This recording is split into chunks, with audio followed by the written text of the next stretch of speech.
Hello everyone, आप सभी का स्वागत है मेरे यूट्यूब चैनल पर। मेरा नाम है कामिनी सिंह और आज हम पढ़ने वाले हैं बायो मैग्निफिकेशन और बायो एक्यूमुलेशन के बारे में।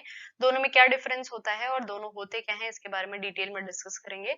वीडियो के एंड में हम कुछ एमसीक्यूज भी सॉल्व करेंगे इनसे रिलेटेड, तो वीडियो एंड तक जरूर देखिएगा। उसके अलावा इस पूरी स्लाइड्स का आपको पीडीएफ लिंक डिस्क्रिप्शन में मिल जाएगा, उस पर डायरेक्टली क्लिक करके आप पीडीएफ डाउनलोड कर सकते हैं। तो बिना टाइम वेस्ट किए चलिए शुरू करते हैं।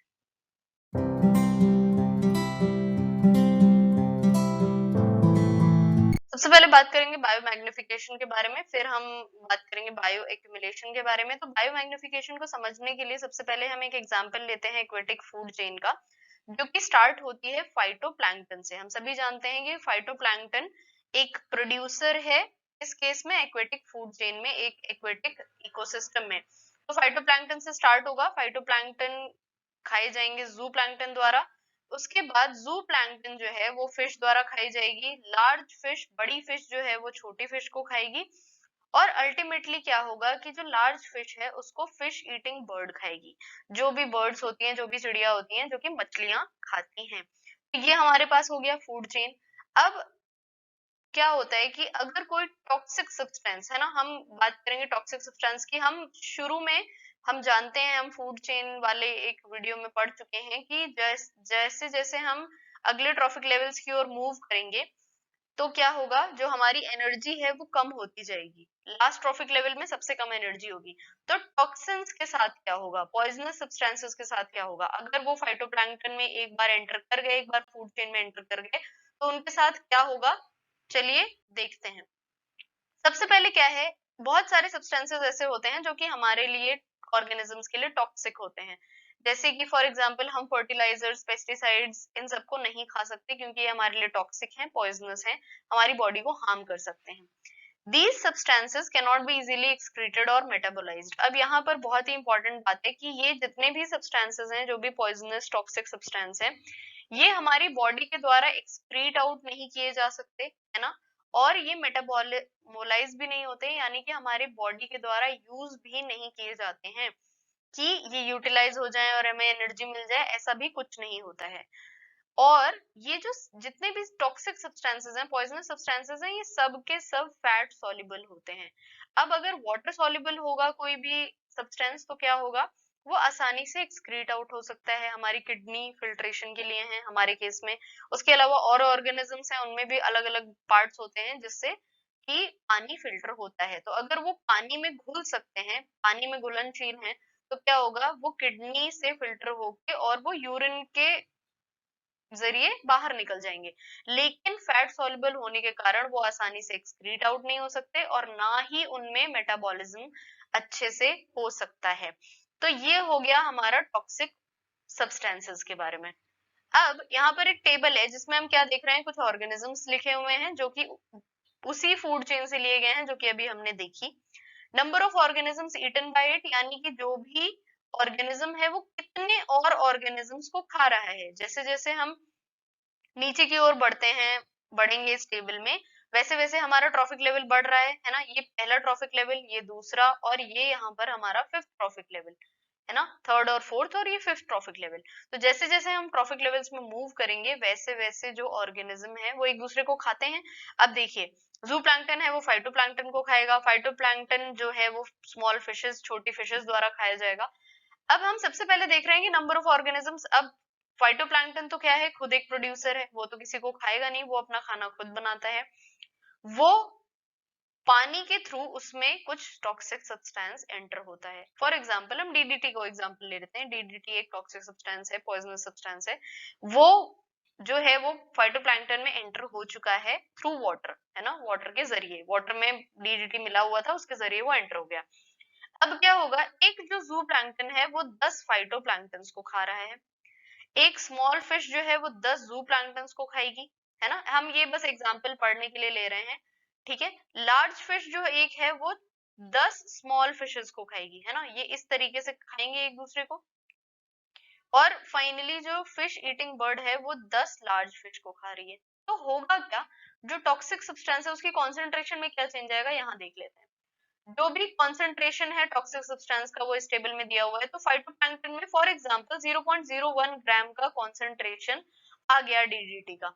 अब जैसे जैसे हम नीचे मूव कर रहे हैं, क्योंकि एक जू प्लैंक्टन ने 10 फाइटोप्लैंक्टन खाए, तो क्या होगा, ये जो कॉन्सेंट्रेशन है ये मल्टीप्लाई हो जाएगा 10 से, क्योंकि ये ना ही मेटाबोलाइज हो रहे हैं ना ही एक्सक्रीट आउट हो रहे हैं, ये क्या हो रहे हैं, एक्यूमुलेट होते जा रहे हैं, है ना, उसी में है, उसी ऑर्गेनिज्म में है, ये कुछ भी यूटिलाइज नहीं हुआ है, उसी ऑर्गेनिज्म में एक्यूमुलेट हो गए। तो क्या होगा, मल्टीप्लाइड बाय 10 यानी कि 0.1 ग्राम इसका कॉन्सेंट्रेशन हो गया डीडीटी का जू प्लैंक्टन में। फिर स्मॉल फिशेस के केस में 1 ग्राम हो गया, फिर 10 ग्राम, और फाइनली जो हम देख पा रहे हैं कि जो फिश ईटिंग बर्ड्स हैं, जो चिड़िया हैं जो मछलियां खाती हैं या फिर कोई भी एक्वेटिक ऑर्गेनिज्म को खा रही हैं, वो उनमें 100 ग्राम्स ऑफ डीडीटी का कॉन्सेंट्रेशन है। तो आप सोचिए कि इतना हाई कॉन्सेंट्रेशन अगर किसी भी ऑर्गेनिज्म में होगा तो उसके साथ क्या होगा, क्योंकि ये जितने भी टॉक्सिक सब्सटेंसेस हैं ये सब पॉइजनस होते हैं, जहरीले होते हैं। अब नेक्स्ट है बायोमैग्निफिकेशन। अगर आपने अभी तक समझ लिया है तो हम डेफिनेशन से समझ लेते हैं कि क्या होता है। Increase in concentration of harmful substance, है ना, हार्मफुल कोई भी सब्सटेंस है, टॉक्सिक सब्सटेंस है, पॉइजनस सब्सटेंस है, उसका जो कॉन्सेंट्रेशन है वो बढ़ रहा है in the environment as they pass through successive trophic levels. जैसे जैसे वो harmful substance successive trophic levels यानी कि अगले अगले पड़ाव तक पहुंच रहा है, अगले ट्रॉफिक लेवल तक पहुंच रहा है, फूड चेन में उसका कॉन्सेंट्रेशन बढ़ता जा रहा है, इसको क्या कहेंगे हम, बायोमैग्निफिकेशन। अब जान लेते हैं कि ये जो टॉक्सिक सब्सटेंस है ये फूड चेन में एंटर कैसे हुआ, है ना, सोर्स क्या है टॉक्सिक सब्सटेंसेस के। तो सबसे पहले in case of aquatic ecosystem, aquatic ecosystem में क्या होता है कि फर्टिलाइजर्स, पेस्टिसाइड्स, हर्बिसाइड्स जो कि है वो एग्रीकल्चर में यूज होते हैं, एग्रीकल्चरल रन ऑफ के थ्रू क्या करेंगे, वाटर बॉडी में एंटर कर जाएंगे, और फिर उसके बाद वो एंटर होते हैं फूड चेन में, किसके जरिए, फाइटोप्लैंक्टन के जरिए, या फिर कोई भी प्रोड्यूसर जो कि एक्वेटिक फूड चेन में खाना बना रहा है, वाटर का इस्तेमाल कर रहा है, उनमें वो टॉक्सिक सब्सटेंस एंटर हो जाएगा। नेक्स्ट क्या होगा, जो टेरेस्ट्रियल ऑर्गेनिजम्स है उसमें फूड चेन है, उसमें कैसे एंटर कर रहा है कि सॉइल में कोई भी टॉक्सिक सब्सटेंस यानी कि जहरीला पदार्थ कोई भी मिला हुआ था, जैसे कि फॉर एग्जांपल हैवी मेटल्स हो गए, पेस्टिसाइड्स, हर्बिसाइड्स, फर्टिलाइजर्स, ये सॉइल में ही मिलाए जाते हैं, सॉइल में ये घुल गए, सॉइल के जरिए जो है वो प्लांट रूट्स में एंटर हुए, है ना, पेड़ों की जड़ों में एंटर हुए, और फिर उसके बाद वो फूड चेन में एंटर हो गए, क्योंकि पेड़ों की जड़ों से वो पत्तियों तक गए, पत्तियों ने खाना बनाया, और फिर उसके बाद फर्दर वो next next next trophic level में बढ़ते चले गए। तो इस तरीके से फूड चेन में क्या एंटर हो जाता है, हार्मफुल सब्सटेंसेस या फिर जो भी सब्सटेंसेस पॉइजनस होते हैं। अब हार्मफुल इफेक्ट्स क्या है बायोमैग्निफिकेशन के, हमने पढ़ तो लिया कि बायोमैग्निफिकेशन क्या है, अब इसके हार्मफुल इफेक्ट्स, बुरे असर क्या क्या हैं। तो सबसे पहले ह्यूमन हेल्थ पे, हम और जो इंसान है हम भी टॉप कार्निवोर्स में आते हैं ज्यादातर, क्योंकि हम किसी भी एनिमल को खा सकते हैं, उसके अलावा हम प्लांट्स को भी खाते हैं, तो प्लांट्स के जरिए भी हमारी बॉडी में कुछ ना कुछ हार्मफुल सब्सटेंस एंटर हो रहा है अगर वो प्लांट में है तो क्या क्या हार्मफुल इफेक्ट्स होंगे, पहला है किडनी से रिलेटेड प्रॉब्लम्स होंगी, बर्थ डिफेक्ट्स होंगे यानी कि रिप्रोडक्टिव प्रॉब्लम्स होंगी, फिर हार्ट और लंग डिजीजेस हो सकती हैं, हम कैंसर होने का हमारा ज्यादा खतरा बढ़ जाएगा, क्यों, क्योंकि जो भी हेवी मेटल या फिर कोई भी टॉक्सिक सब्सटेंस हमारी बॉडी में प्रेजेंट है तो वो कैंसर कॉज कर सकता है हमें। उसके अलावा नर्वस सिस्टम से रिलेटेड प्रॉब्लम्स हो सकती है, यानी कि जितने भी बॉडी के सिस्टम्स हैं उन सब में टॉक्सिक सब्सटेंस की वजह से कोई ना कोई परेशानी हो सकती है। अब एक्वेटिक ऑर्गेनिजम्स में या एक्वेटिक फूड चेन में क्या होता है, toxins interfere with calcium metabolism. यहाँ हम बर्ड्स की बात कर रहे हैं, है ना, बर्ड्स में जो भी टॉक्सिन्स एंटर हो जाएंगे जिनका कॉन्सेंट्रेशन बहुत बढ़ चुका होगा तब तक, तो उसके कैल्शियम के मेटाबॉलिज्म में ये असर डालेंगे, which will lead to thinning of egg shells, यानी कि जो भी उनके एग के ऊपर कवर रहता है, जो शेल रहता है वो पतला होता जाएगा, पतले होने की वजह से क्या होगा, वो आसानी से टूट सकता है कभी भी।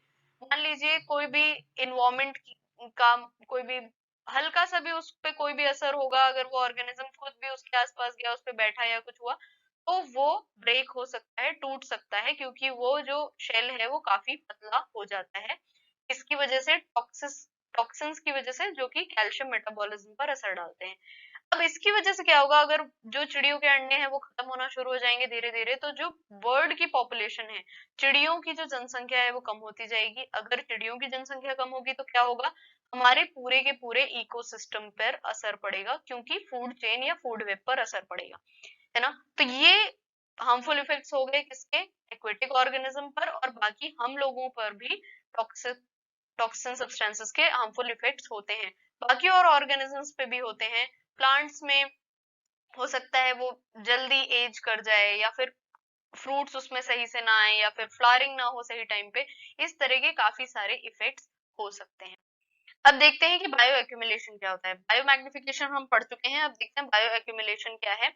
The increase in concentration of harmful toxins within an organism, एक organism के अंदर अगर harmful toxins जो हैं उनका concentration बढ़ता जा रहा है तो उसको हम कहेंगे बायो एक्यूमुलेशन। यहाँ पर डिफरेंस सिर्फ इतना सा है कि उधर हम बात कर रहे थे कि जैसे जैसे हम नेक्स्ट ट्रॉफिक लेवल में बढ़ेंगे तब उसका कॉन्सेंट्रेशन बढ़ेगा, इधर हम बात कर रहे हैं सिर्फ एक ऑर्गेनिज्म में कॉन्सेंट्रेशन बढ़ रहा है। Bioaccumulation results when the accumulation rate is much higher than the removal rate, यानी कि जिस जरिए वो बॉडी से निकाला जा सकता है, एक्सक्रीशन के जरिए या फिर मेटाबॉलिज्म के जरिए वो यूटिलाइज किया जा सकता है, उसका रेट धीरे हो जाए और एक्यूमुलेट होने का रेट बढ़ जाए, यानी कि इकट्ठा होने का रेट बढ़ जाए, तो क्या होगा, बायो एक्यूमुलेशन होगा। Bioaccumulation increases with age और टाइम। फॉर एग्जाम्पल, अपना एग्जाम्पल ले लेते हैं, जब हम छोटे होते हैं तो हमने कुछ चीजें खाई, फिर धीरे धीरे हमारा जो खाना है वो बढ़ता गया, हमारे अंदर टॉक्सिन्स बढ़ते गए, और एज के साथ साथ वो टॉक्सिन्स ना ही एक्सक्रीट हो रहे हैं, ना ही यूटिलाइज हो रहे हैं, वो एक्यूमुलेट हो रहे हैं। तो बायो एक्यूमुलेशन कब होगा, जब एज बढ़ती जाएगी, यानी कि छोटे बच्चे में कम टॉक्सिन होंगे और किसके बदले, बड़े इंसान के बदले, बिकॉज उसने काफी चीजें खा चुके हैं वो, और काफी टॉक्सिन्स अपने अंदर ले चुके हैं जो कि डिग्रेड नहीं हुए हैं। Bioaccumulations occur within an organism within a trophic level। अब organism भी बोल सकते हैं हम, trophic level भी बोल सकते हैं, क्योंकि food chain में क्या होता है, हर एक जो पड़ाव है वो trophic level कहलाता है, और हर एक organism उसमें होता है, मतलब एक एक organism होता है। तो या तो हम organism कहें या तो हम एक trophic level भी कह सकते हैं। अब चलते हैं मल्टीपल चॉइस क्वेश्चंस की तरफ। आई होप दोनों कॉन्सेप्ट्स आपको अच्छे से समझ में आ गए हों। मल्टीपल चॉइस क्वेश्चंस भी काफी इजी हैं। Which organism in the food web would contain the highest concentration of chemical pollutants? इनमें से कौन सा ऐसा ट्रॉफिक लेवल है जिसमें सबसे ज्यादा केमिकल पॉल्यूटेंट होगा, या टॉक्सिन होगा, या पॉइजनस सब्सटेंसेस होगा? वर्ड्स को चेंज कर सकते हैं आपको कंफ्यूज करने के लिए। ऑप्शंस हैं producers, primary consumers, secondary consumers और टर्शियरी कंज्यूमर्स। तो अगर आपको समझ में आया होगा तो अभी तक आपको समझ में आ गया होगा, यहाँ पर बात हो रही है बायो मैग्निफिकेशन की, कि हर एक जो कॉन्सेंट्रेशन है वो हर एक सक्सेसिव ट्रॉफिक लेवल पर बढ़ता जा रहा है। तो आखिरी ट्रॉफिक लेवल इसमें क्या दिया हुआ है, टर्शियरी कंज्यूमर, यानी कि टर्शियरी कंज्यूमर हमारा आंसर है, उसमें सबसे ज्यादा जो केमिकल है उसका कॉन्सेंट्रेशन होगा। नेक्स्ट क्वेश्चन है, if a toxin is introduced in the producer at a concentration of 3 ppm, यानी कि एक जो टॉक्सिन है वो इंट्रोड्यूस हुआ है ना, वो किसमें, प्रोड्यूसर में, जहां पर उसका कॉन्सेंट्रेशन, प्रोड्यूसर में क्या कॉन्सेंट्रेशन है, 3 पार्ट्स पर million, and increased at a rate of 10 times, यानी कि 10 गुना रेट उसका बढ़ता जा रहा है हर एक ट्रॉफिक लेवल में। तो तीसरे कंज्यूमर, टर्शरी कंज्यूमर जो है हमारा, उसमें कितना कॉन्सेंट्रेशन होगा? ये क्वेश्चन थोड़ा सा ट्रिकी हो सकता है अगर कैलकुलेशन में थोड़ा सा गड़बड़ हो जाए तो, बट कैलकुलेशन बहुत ही इजी है। कैलकुलेशन कैसी है, ऐसी, प्रोड्यूसर जो है उसमें कॉन्सेंट्रेशन कितना है, 3 पार्ट्स पर मिलियन, और जैसे जैसे हम सक्सेसिव ट्रॉफिक लेवल्स में बढ़ रहे हैं 10 गुना बढ़ रहा है कॉन्सेंट्रेशन। तो अगर 10 गुना कॉन्सेंट्रेशन बढ़ रहा है, यानी कि मल्टीप्लाइड बाय 10, तो क्या हो जाएगा, प्राइमरी कंज्यूमर में 30 पार्ट्स पर मिलियन, सेकेंडरी कंज्यूमर में 300 पार्ट्स पर मिलियन, और फाइनली जो हमारा टर्शरी कंज्यूमर है उसमें, जो कि हमारा क्वेश्चन में पूछा गया है, उसमें होगा 3000 पार्ट्स पर मिलियन। आपको कुछ नहीं करना है, सिर्फ 10 से मल्टीप्लाई करना है, क्योंकि यहाँ पर पहले से दिया हुआ है कि 10 टाइम्स इंक्रीज हो रहा है हर एक ट्रॉफिक लेवल में। तो हमारा आंसर हो जाएगा डी ऑप्शन, यानी कि 3000 पार्ट्स पर मिलियन। नेक्स्ट क्वेश्चन है the increase in the concentration of harmful toxins with in an organism. Question सीधा सीधा उठा के डेफिनेशन से पूछ लिया है कि एक जो ऑर्गेनिज्म है उसमें कॉन्सेंट्रेशन इंक्रीज हो रही है टॉक्सिन्स की, तो उसे हम किस नाम से जानते हैं? क्या वो बायो मैग्निफिकेशन है या एक्यूमुलेशन है या कीमो मैग्निफिकेशन है या फिर बायो ऑगमेंटेशन है? तो हम जानते हैं कि इसको क्या कहते हैं, बायो मैग्निफिकेशन नहीं कहते हैं। क्यों? क्योंकि इसमें सक्सेसिव ट्रॉफिक लेवल्स में बढ़ रहा है कॉन्सेंट्रेशन, और उसे हम कहते हैं बायो एक्यूमुलेशन क्योंकि उसमें एक ही ऑर्गेनिज्म में एक्यूमुलेट हो रहा है जो भी टॉक्सिन है, उसका कॉन्सेंट्रेशन बढ़ रहा है। आई होप आपको सारे क्वेश्चंस और सारे कॉन्सेप्ट्स अच्छे से समझ में आए हों। वीडियो को लाइक करिएगा, अगर कंटेंट पसंद आया हो तो कमेंट करके कोई भी क्वेश्चन कोई भी फीडबैक दे सकते हैं। शेयर करिए वीडियो अपने फ्रेंड्स के साथ जो भी कॉम्पिटिटिव एग्जाम्स की तैयारी कर रहे हैं। उसके अलावा चैनल को सब्सक्राइब करना मत भूलिएगा ऐसी ही इंफॉर्मेटिव वीडियोस पाने के लिए। Thank you so much.